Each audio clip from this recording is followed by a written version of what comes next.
لم يكن الذين كفروا من أهل الكتاب والمشركين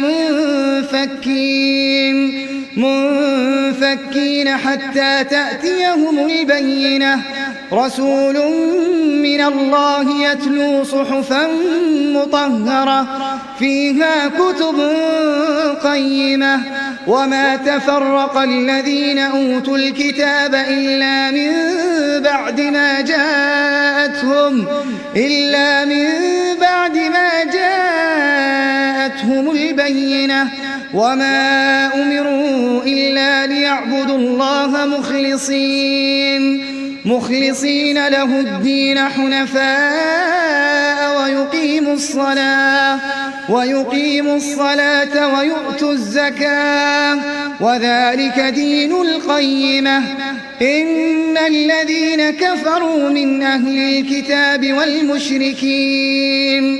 والمشركين في نار جهنم خالدين فيها أولئك هم شر البرية. إن الذين آمنوا وعملوا الصالحات أولئك هم خير البرية.